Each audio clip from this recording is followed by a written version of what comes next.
Essa manhã estamos diante de uma das maiores celebrações da igreja instituída por Jesus Cristo, que é a Santa Ceia. Logo, logo estaremos desfrutando deste momento e o Senhor estará sendo ou continuará sendo glorificado através da sua igreja aqui em Dallas. Glória a Deus. Meus irmãos, temos a Santa Ceia, temos mais uma atividade administrativa que vai ser realizada ainda no período pela manhã. Então, eu quero ser breve, rápido, nesta ministração, nesse ensino da palavra. E já quero que, por gentileza, você abra a sua Bíblia no Evangelho, segundo escreveu-nos o apóstolo João, capítulo 19, versículo de número 32. Evangelho, segundo escreveu-nos João, capítulo 19, versículo de número 32. Aqueles que forem achando, por gentileza, se coloquem em pé, em reverência à palavra do Senhor. O texto sagrado diz assim: os soldados vieram e quebraram as pernas do primeiro homem que fora colocado em uma estaca ao lado de Yeshua, e, em seguida, a do outro homem que fora colocado em uma estaca. Mas quando chegaram a Yeshua, viram que ele estava morto, por isso não lhe quebraram as pernas. Entretanto, um dos soldados perfurou o lado de Yeshua com uma lança, e de imediato saiu sangue e água. O homem que viu isto deu testemunho, e seu testemunho é verdadeiro, e ele sabe que diz a verdade, para que vocês também confiem, porque estas coisas aconteceram para que se cumprisse a passagem de Isaías: nenhum dos seus ossos será quebrados. Amém. Podem sentar, amados. Bem, nessa manhã eu quero falar sobre a importância da morte de Jesus Cristo. Estamos diante da celebração e o apóstolo Paulo, ele aconselhou a igreja de Coríntios, em 1 Coríntios capítulo 11, verso de número 23 a seguir. Todos conhecem a passagem, que todas as vezes que formos celebrar a ceia, ou participar da ceia, ou comemorar a ceia, precisamos fazer isso em memória tanto da morte, da vida, da morte, mas também da ressurreição de Jesus. João, quando escreve o Evangelho, narrando a biografia do Mestre, a história do Mestre, ele está justamente nos versos que acabamos de ler, falando sobre este sofrimento, sobre esta dor, sobre a morte de Jesus. Muitas vezes, por não conhecer aquilo que temos, não damos a devida importância ou devido valor. E, infelizmente, existem muitos cristãos alienados, sem o conhecimento da importância da morte de Jesus. Tá?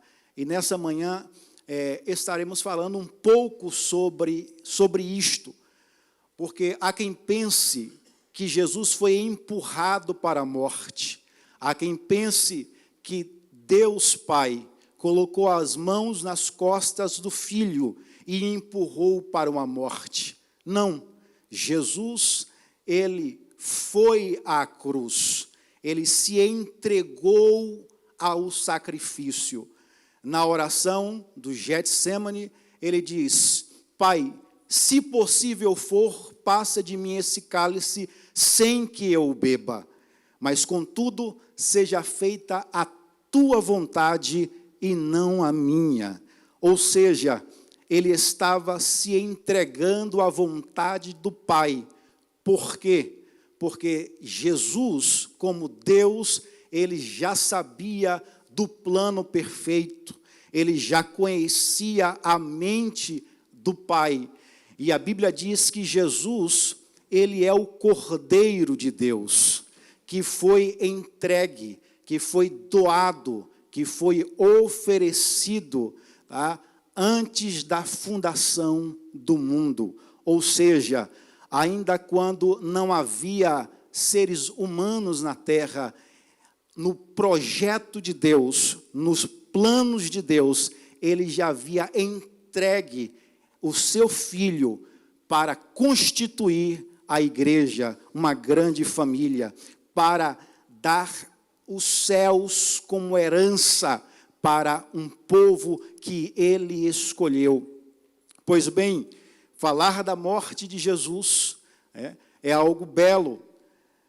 Um sábio estudioso da Bíblia, ele diz que se fôssemos, ou se fosse registrar em detalhes a morte de Jesus, acrescentaria nas páginas sagradas 8.000 páginas a mais. Tá? Então, a morte de Jesus é algo importante, que marcou a história, que foi um marco na história. A morte de Jesus não é um teatro, não foi um conto, mas foi algo literal, real, verdadeiro. Algo que aconteceu, algo que marcou a história, a morte de Jesus. E qual a importância da sua morte? Às vezes ouvimos ministrações falando sobre o Calvário, sobre a cruz. Foram símbolos, porque o Calvário e a cruz sem Cristo seria Calvário e seria a sentença de morte impetrada pelos romanos simplesmente. Mas foram e se tornaram símbolos do cristianismo porque Jesus estava na cruz. Então, não é a cruz que proporciona para nós a libertação, mas o sacrifício feito na cruz por meio de Jesus Cristo. Pois bem, qual a importância da morte de Jesus? Qual a importância da morte do Mestre para a minha vida, para a sua vida, para a vida da igreja? Em primeiro lugar, a morte de Jesus revela o meu e o seu pecado. A morte de Jesus na cruz do Calvário aponta, revelando o meu pecado, porque o apóstolo Paulo, quando escreveu aos Romanos, ele disse que todos pecaram e destituídos estávamos da presença, da glória do Deus, Criador dos céus e da terra, do Deus Pai, do Deus que nos criou. Todos são pecadores. A lei é como um espelho. Quando você está diante do espelho, você consegue ver a sujeira que está em sua face. A lei apontava para a sujeira, para o pecado do ser humano. Salomão, quando foi orar pela inauguração do templo, no primeiro livro de Crônicas, na sua oração ele diz: Pai, se o teu povo pecou, perdoa, abre parênteses, porque não há homem que não peque. Esta foi a oração de Salomão. O salmista Davi, nos Salmos, ele diz que todos os homens são pecadores. Ou seja, em Cristo, ou na morte de Cristo sobre a cruz do Calvário, ali está a revelação do meu pecado, do seu pecado. Somos pecadores. Os homens pecam. A segunda revelação da morte de Cristo. O segundo ponto que ele traz, revelando para nós, através da sua morte, é o grande amor de Deus. Há um poeta que diz que se as águas do mar fossem tintas, as árvores fossem canetas, penas para escrever, e todos os homens fossem poetas, nem assim conseguiria descrever o grande amor de Deus. A palavra de Deus é a carta de amor deste Pai para com o seu povo, para com os seus filhos.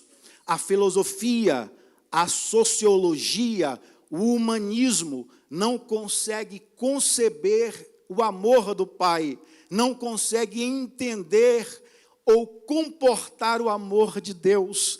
A mente humana não consegue entender o amor de Deus, porque damos amor àqueles que merecem. É assim que é o ser humano, mas Deus é diferente.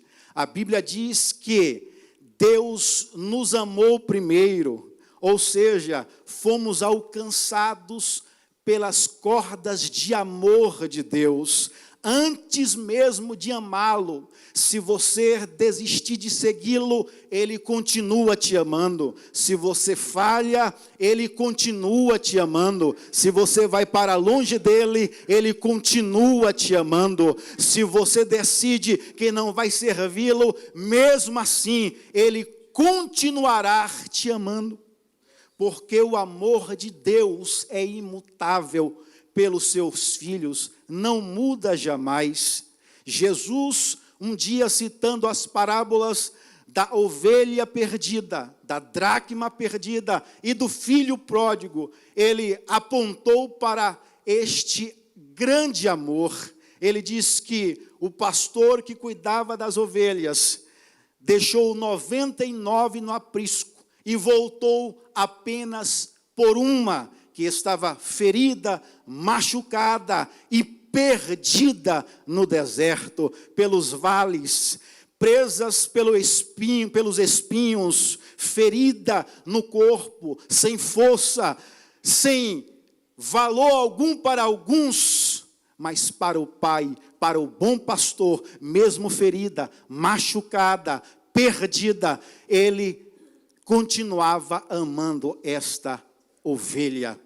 Ele aponta para a dracma perdida. A mulher tinha 10 dracmas, perdeu uma. Ela poderia ter se contentado com as 9 e seguido a sua vida, mas porém, ela colocou a sua casa de cabeça para baixo, até achar a dracma que foi perdida. Mesmo estando perdido, o amor de Deus está à sua procura e à minha procura o tempo todo. E ele aponta para o filho pródigo que se distanciou do pai, gastou toda a herança que o pai havia lhe dado, mesmo o pai ainda em vida. Mas quando ele percebeu que distante do pai não teria sucesso, ele projeta o seu sermão, o seu discurso para voltar. Mas quando em meio ao caminho está avistando o pai, Jesus, nesta parábola, ele diz que não foi o filho que correu em direção ao pai, mas o pai correu em direção do filho e o abraçou e o beijou. E depois do discurso do filho, um discurso mostrando o seu arrependimento, e diz: me aceita como um jornaleiro, como um servo. O pai diz: não, restitui o anel, a roupa, a sandália e aquele cordeiro, o novilho que estava cevado. O novilho cevado, o pai preparou desde a partida desse filho, porque ele sabia que este filho iria voltar e ele faria uma festa. É por isso que a festa nos céus, por cada pecador que se arrepende. Aleluia! Você é amado por Deus. Talvez você não consiga compreender este amor, porque você não recebeu este amor nos seus relacionamentos. Talvez você encontre resistência, e muitas vezes você até diz: será que de fato Deus me ama? Às vezes queremos pedir prova do amor de Deus, e dizemos para Deus: Deus, me dá uma prova que o Senhor me ama. E às vezes pedimos prova a Deus, mas a maior prova já foi dada, já foi oferecida. Jesus, o Filho dele, na cruz do Calvário, é a maior prova do amor de Deus para a nossa vida. Deus te ama. Diz para o irmão que está do teu lado: Deus te ama. A graça não desiste de você. Eu disse há alguns minutos atrás que a lei é como um espelho que aponta a sujeira que está em sua face, o pecado que está sobre você, mas a graça, diferente da lei, é a torneira que lava os nossos pecados e as nossas transgressões. É por isso que a graça não abre mão de você, é por isso que o diabo lhe odeia, porque ele foi criado em perfeição e não tem mais jeito para ele, mas mesmo sendo criados perfeitos como fomos, através de Adão, Adão pecou, mas a graça não desistiu do homem. Jesus é o Cordeiro de Deus, que foi entregue, aleluia, por minha vida e por sua vida. Deus te ama. Talvez você não consiga entender ou sentir esse amor por crenças limitantes na sua mente ou na sua alma, que lhe impedem de sentir esse amor, ou lhe digam que você é indigno deste amor, mas nessa manhã, a palavra de Deus está dizendo que na morte de Jesus, na cruz do Calvário, foi revelado o amor do Pai para a sua vida. Sinta este amor, seja amado ou amada por Deus nessa manhã, saiba que Deus te ama, independente das nossas posturas. Deus te ama, pastor, mas eu sou falho. Deus te ama. Deus não espera que você não peque. Como assim, pastor? Deus sabe de tudo e Deus sabe das limitações do homem. Agora, Deus espera que você se arrependa. É isso que Deus espera. Deus sabe que somos imperfeitos, mas Ele espera o nosso arrependimento. E o nosso arrependimento é a nossa prova de amor por Ele. Quando a gente vai diante do Pai e confessa os nossos erros, as nossas falhas, transgressões. O apóstolo Paulo, eu gosto do apóstolo Paulo, porque o apóstolo Paulo, ele não carrega uma máscara apostólica, ele não carrega um personagem apostólico, não, ele demonstra quem de fato ele é. Aos Romanos ele diz, a partir do capítulo 5, aquilo que eu não quero fazer, isto eu faço. Aquilo que eu não quero fazer, isto eu acabo praticando, fazendo. Mas aquilo que eu quero fazer, não consigo fazer. Aí ele diz, quão miserável homem que sou, quem me livrará do corpo desta morte? Queridos, ele não encerra o verso aí, ele diz, graças a Deus, por Cristo Jesus, nosso Senhor, que nos garante a vitória, ou nos garantiu a vitória, aleluia, por meio da sua morte.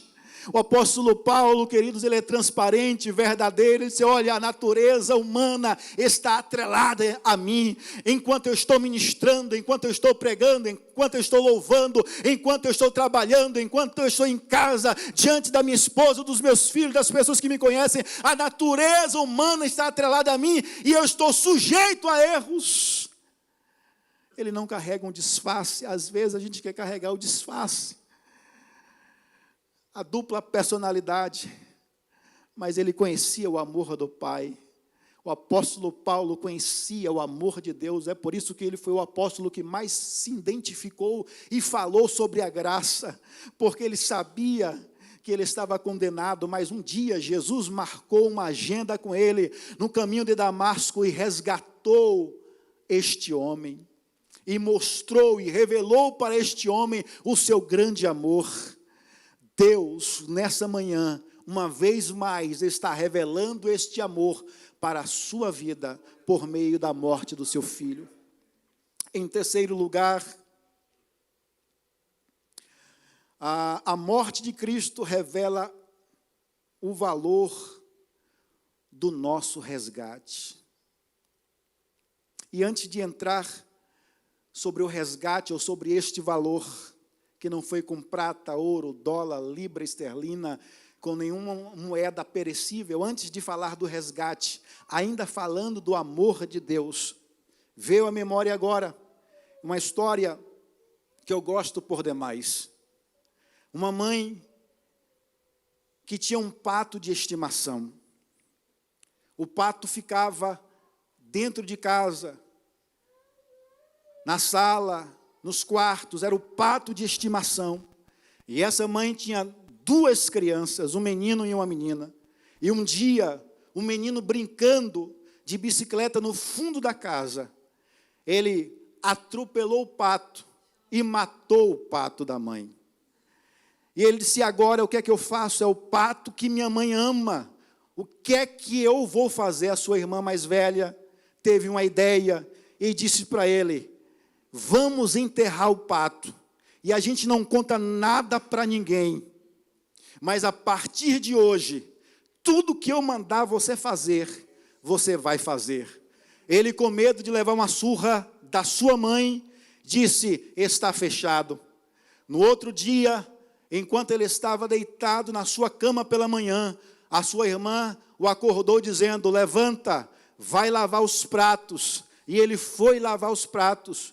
Quando terminou, achando que a dívida estava paga, a sua irmã disse: agora você vai varrer a casa. Ele disse: casa não. Ela disse: o pato. E ele foi varrer a casa. E aí, quando terminou de varrer a casa, ela disse assim: agora o banheiro. E a mãe observando, vendo esse menino fazendo essa atitude anormal, porque não era normal, era algo atípico, porque ele não lavava prato, ele não varria a casa, e agora ele estava lavando, varrendo. E entra dia e sai dia esse menino fazendo as atividades de casa. Um dia ele parou e pensou e disse: olha, se eu tivesse contado para minha mãe, já teria levado uma surra e a dívida estava paga. E um dia a sua mãe, passando pela sala, ele segurou no braço da sua mãe e disse: minha mãe, eu quero te contar algo. E ela disse: conte. Mas eu sei que a senhora vai me bater. Ela disse: você conta e depois eu lhe bato. E ele disse: olha aí a senhora dizendo que já vai me bater.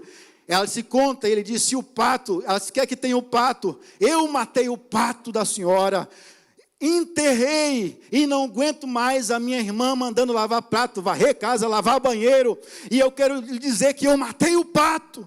Ela disse: no dia que você matou o pato, eu vi tudo da janela do primeiro andar, e eu quero dizer que você vale mais do que um pato morto. Olha, é isso que aconteceu com o ser humano. Pecamos, o diabo disse: eu escondo o seu pecado e não conto nada para ninguém, mas a partir de hoje você se torna escravo, e você começou a fazer tudo o que o diabo estava mandando. Mas eu quero dizer que você vale mais do que um pato morto. O grande amor de Deus está sobre a sua vida, sobre a sua alma, sobre o seu espírito, e Deus já viu tudo. Só está esperando você confessar o seu erro. A morte de Jesus revelou o preço do resgate. Não foi com ouro. Pedro, na sua primeira carta universal, ele disse que não foi com ouro, prata ou com alguma coisa corruptível, mas foi pelo precioso sangue do Cordeiro. Foi com o precioso sangue de Jesus. O apóstolo Paulo, quando está falando da ceia, ele diz que o sangue de Jesus, aleluia, é o símbolo da nova aliança. Foi por meio deste sangue, o sangue do Cordeiro, que a nação de Israel foi arrancada do Egito. Foi com o sangue do Cordeiro. A igreja foi resgatada por meio do sangue de Jesus derramado na cruz do Calvário. A Bíblia diz, no livro do Êxodo, que a nação hebreia estava escravizada no Egito por 430 anos.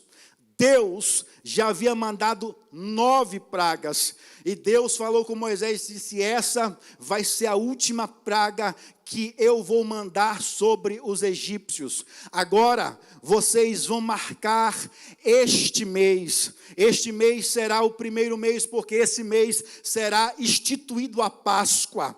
Páscoa quer dizer sobre a marca, além da marca. Porque Deus disse: olha, o anjo da morte vai passar no Egito, e ele vai levar todos os primogênitos da casa que não estiver com a marca do sangue no umbral da porta. E a Bíblia diz que Deus diz para Moisés: Diga para as famílias matarem um cordeiro, e se a família for pequena, se una com a outra família. Vocês não vão cozir a carne do cordeiro, vocês vão assar a carne, mas o sangue vocês vão aspergir sobre o umbral da porta, e vão fazer uma marca, porque quando o anjo da morte passar, na casa que tiver a marca do sangue, ele não tocará, não haverá morte.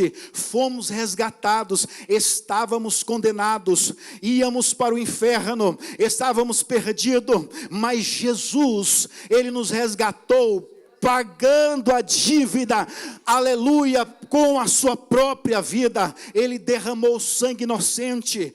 Para ser paga a dívida, precisava ser derramado sangue inocente, sangue de um homem que jamais houvesse pecado.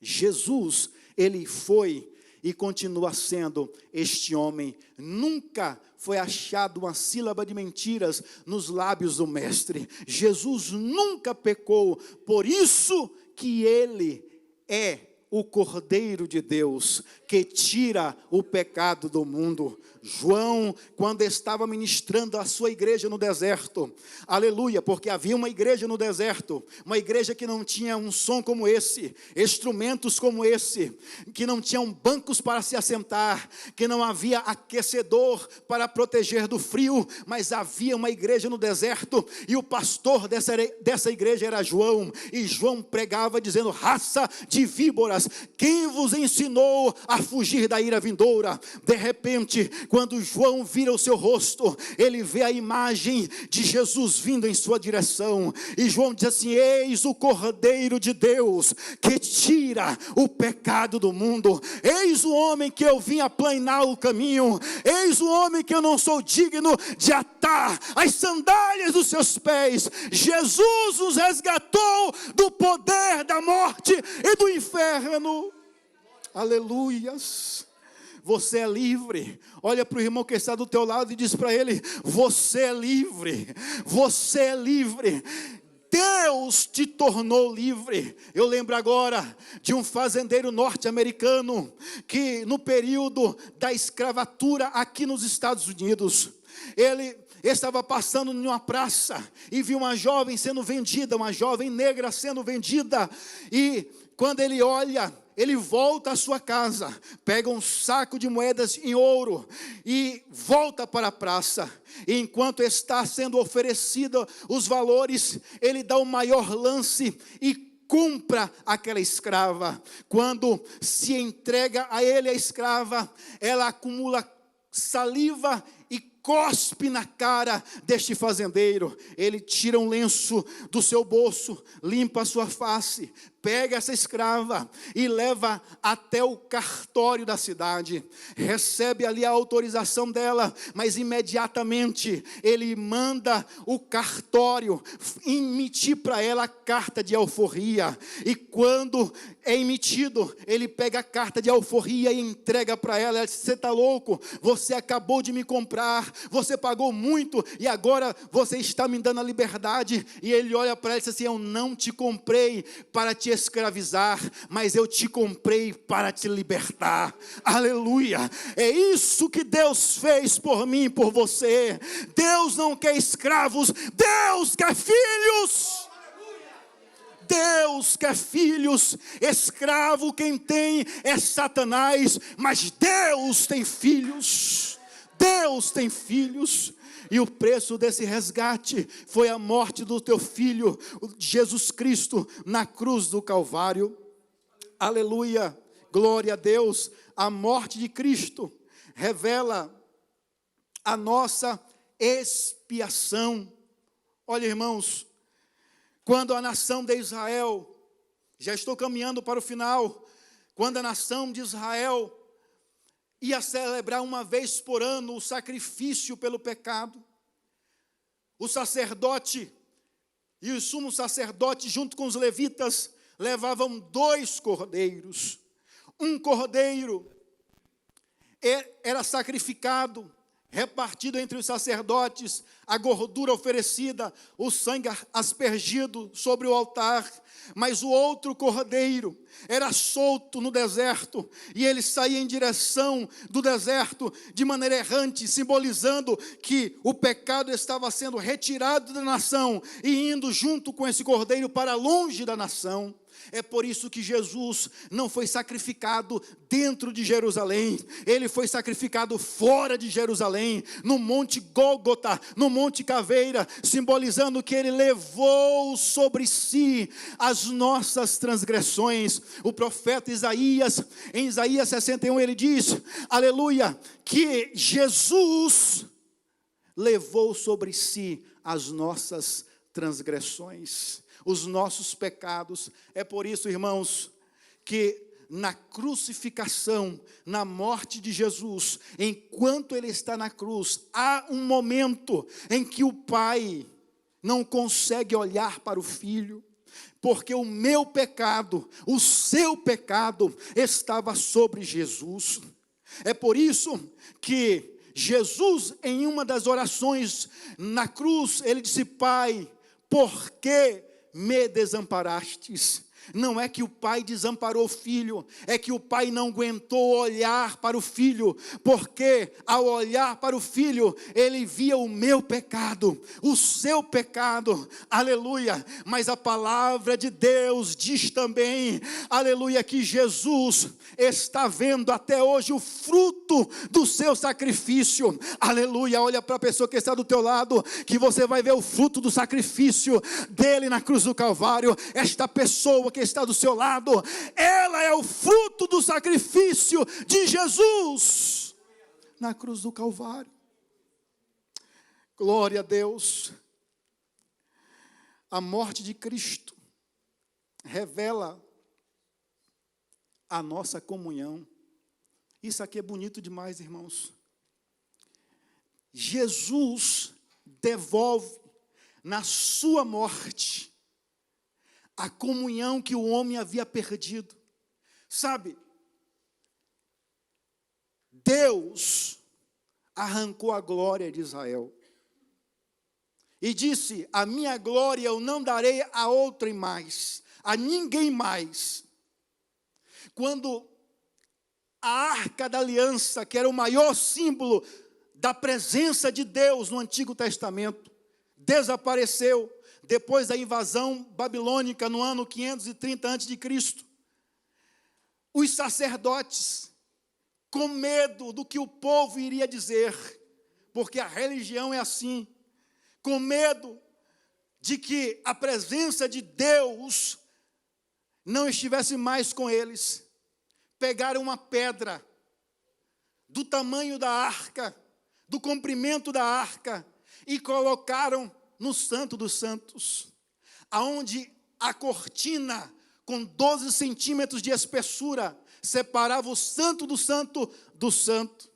Então, o sacerdote, ou sumo sacerdote, de maneira fingida, atravessava a cortina, e diante dele não estava mais a arca, estava agora a pedra, e ele chorava e gritava, de uma forma, fazendo um teatro para que as pessoas ou a nação pensasse que Deus ainda estava ali, mas a presença não estava mais. Distantes estávamos da presença. Quando Jesus morre na cruz do Calvário, que a sua cabeça tomba sobre os seus ombros, a Bíblia diz que houve escuridão, porque o salmista Davi, ele diz que Deus expirou,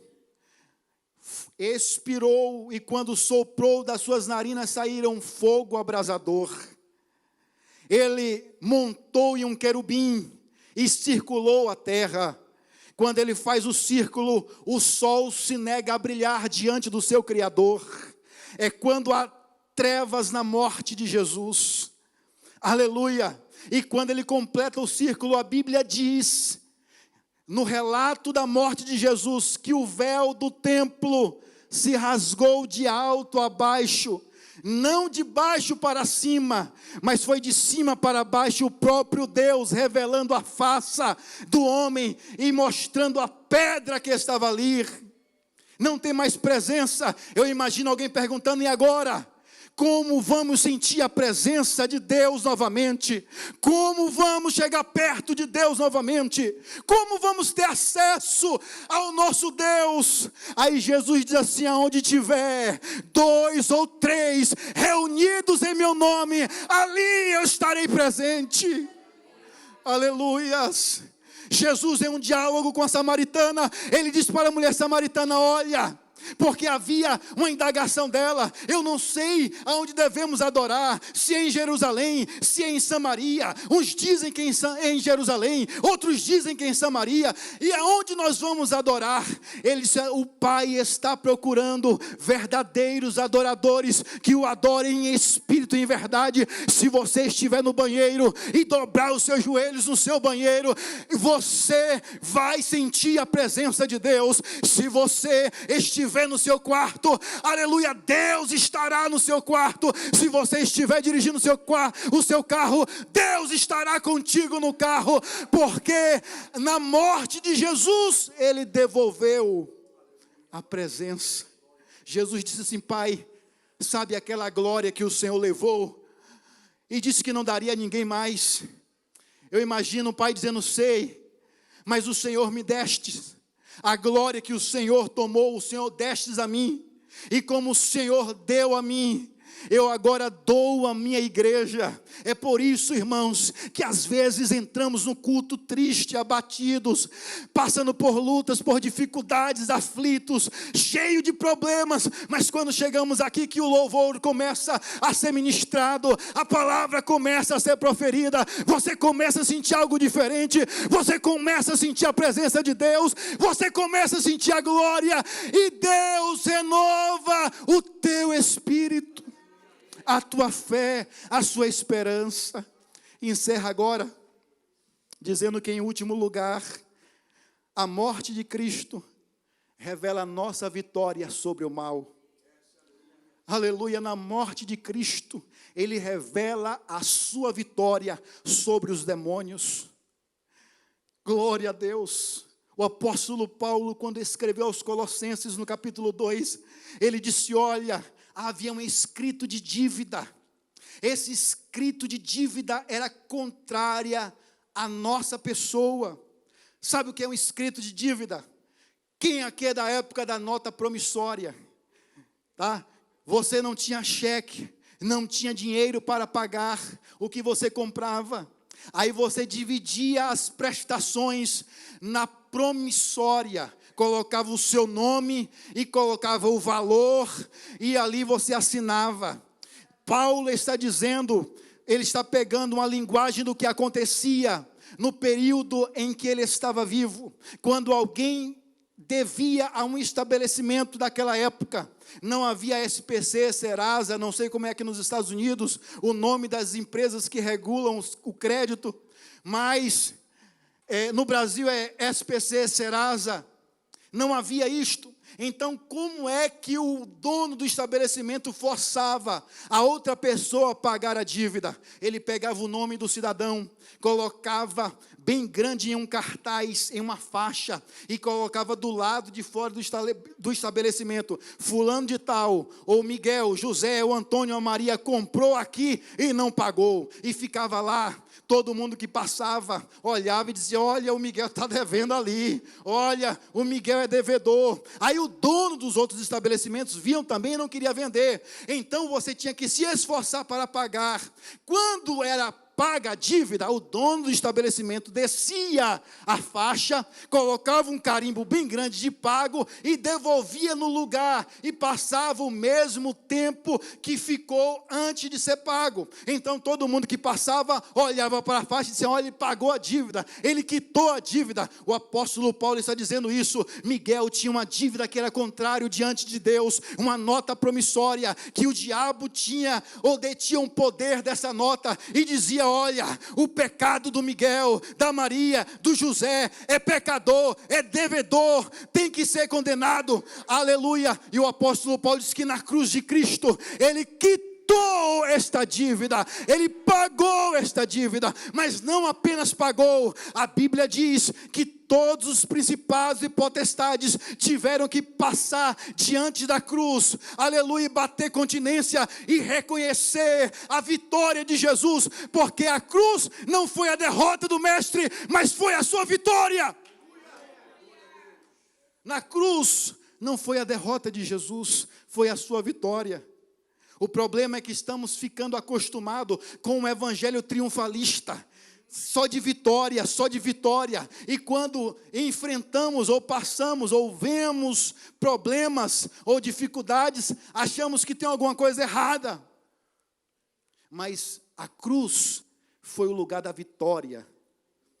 Hebreus capítulo 2, verso 14, a Bíblia diz que Jesus anulou o poder da morte, que Jesus tornou ineficiente o poder da morte que era manipulado pelo diabo. Olha que lindo isso. Ele te dá autoridade, vitória sobre o mal. Sabe, quando o inimigo vir de lá para cá, tentar lhe afrontar, tentar mexer na sua casa, na sua família, você tem a autoridade de Deus para erguer a sua mão e dizer: eu te repreendo em nome de Jesus. Na minha casa, a marca do sangue. Na minha casa, Jesus é o Senhor. Na minha casa, Jesus é que manda. Aqui você não entra. Aleluias. Ele te deu autoridade para vencer o mal, para vencer os demônios. Olha, irmãos, tem muita gente que não faz uso dessa autoridade.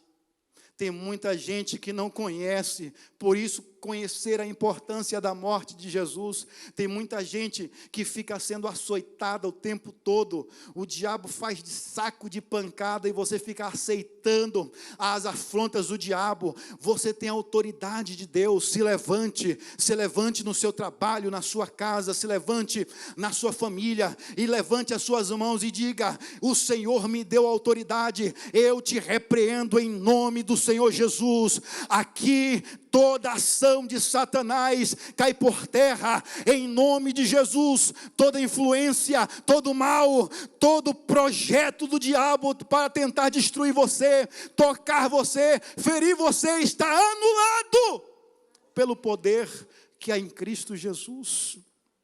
Encerra agora dizendo que Ele te deu vitória sobre o poder das trevas, porque Ele se tornou o seu advogado.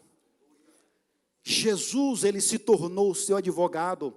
O apóstolo João, quando escreveu em 1 João capítulo 2, ele disse: filhinhos, não pequeis, mas se todavia pecar, tendes um advogado, Jesus Cristo, o justo, que está assentado à direita de Deus Pai, intercedendo por aqueles que acreditam nele. Se você acredita em Jesus, se um dia você levantou a sua mão, tornando Jesus Senhor da sua vida, saiba que Ele é o seu advogado. Todas as vezes que o acusador da sua alma, porque este é um trabalho de Satanás, é um trabalho dioturno, o Apocalipse fala que ele está nos acusando diante de Deus de dia e de noite. Todas as vezes que ele vai para te acusar, o seu advogado de defesa, ele está sempre do lado do juiz, ele está sempre do lado do Pai. E quando o diabo aponta a sua lista de pecados, Jesus aponta para as suas mãos, que foram feridas, as marcas do cravo. Ele aponta para o seu lado, onde a lança o perfurou, e diz: Pai, foi pago o preço, eu paguei a dívida, agora o Miguel, a Maria, o José não pode ser mais condenado, e ele intercede por você. Você tem um advogado chamado Jesus. Glória a Deus. Eu quero orar por você agora. Eu quero fazer uma oração especial. Nessa oração, eu quero que você saiba que a morte de Jesus trouxe vitória sobre a sua vida. Em um ato profético nessa manhã de domingo, início do mês de março, eu quero que você se aproxime da sua família agora. Você vai orar com a sua família, pai, mãe, filhos, juntos em oração, clamando, pedindo a Deus por socorro. Pastor, eu não tenho ninguém. Se junta com outra pessoa, agrega uma outra pessoa em nome de Jesus. Orando agora. Eu quero convidar minha esposa, os meus filhos aqui à frente, em um ato profético. Queridos, nós não aceitamos sermos bombardeados pelas trevas, não aceitamos o diabo querer cirandar com a nossa casa, com a nossa família. A Bíblia diz que um dia, Jesus disse para Pedro: olha Pedro, o diabo tentou cirandar, pediu ao Pai para cirandar contigo, mas eu atravessei na frente e disse: Pai, Pedro não. Jesus é aquele que atravessa na frente ao seu favor. Eu disse aqui na igreja, há alguns dias atrás, quem é da minha época aqui sabe, talvez isso aconteça até hoje, na escola, quando um menino pequeno está sendo, estão batendo nele, geralmente um outro maior atravessa na frente e diz: para bater nele, tem que passar por mim primeiro. Quem aqui já não fez isso? Quem aqui já não tomou a dor de outra pessoa? Jesus faz a mesma coisa. Quando o diabo vem de lá para cá para tentar moer você, para tentar destruir você, para tentar acabar com a sua casa, com a sua família, com o seu ministério, com a sua vida, Jesus atravessa na frente e diz: ele não, ela não, porque são meus. Ore comigo agora. Soberano Pai que está nos céus, diante da Tua presença estamos, Senhor nosso, Pai nosso, Pai eterno, reconhecendo a importância da morte do Teu Filho na cruz do Calvário. Obrigado, Senhor. Estávamos condenados, falidos, destruídos, sem comunhão, sem presença, sem glória, Senhor, mas o Senhor nos devolveu.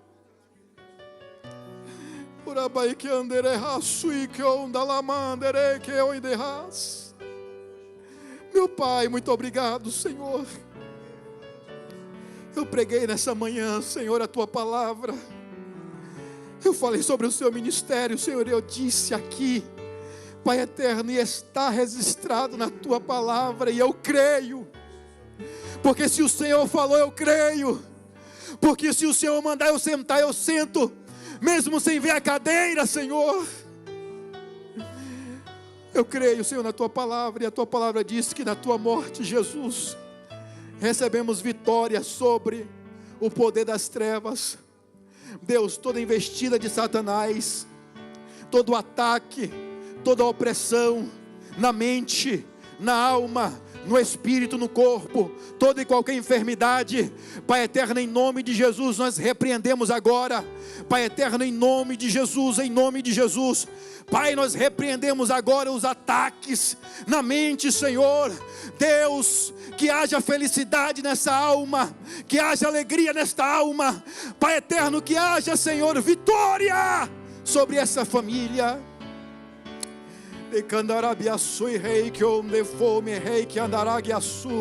Deus, em nome de Jesus, toda e qualquer enfermidade, Senhor, promovida pelas trevas, caia por terra agora. Deus, em nome de Jesus, sobre a nossa vida, sobre o nosso coração, sobre a nossa mente, está a marca do sangue, está a marca do sangue, está a marca do sangue, está a marca do sangue, está a marca do sangue. Somos, Senhor, marcados, selados, Senhor, somos selados. Pai, em nome de Jesus, eu te peço agora da vitória financeira, da vitória financeira, da vitória financeira. Abre portas, Deus, faz a tua família, o teu povo prosperar. Deus, em nome de Jesus, em nome de Jesus, todos os ataques, todos os alvos de Satanás contra a nossa casa, nós repreendemos agora em nome de Jesus. E ministramos, Senhor, agora, em nome de Jesus, ministramos agora o milagre, aleluias, sobre esta casa, sobre este filho, sobre esta filha,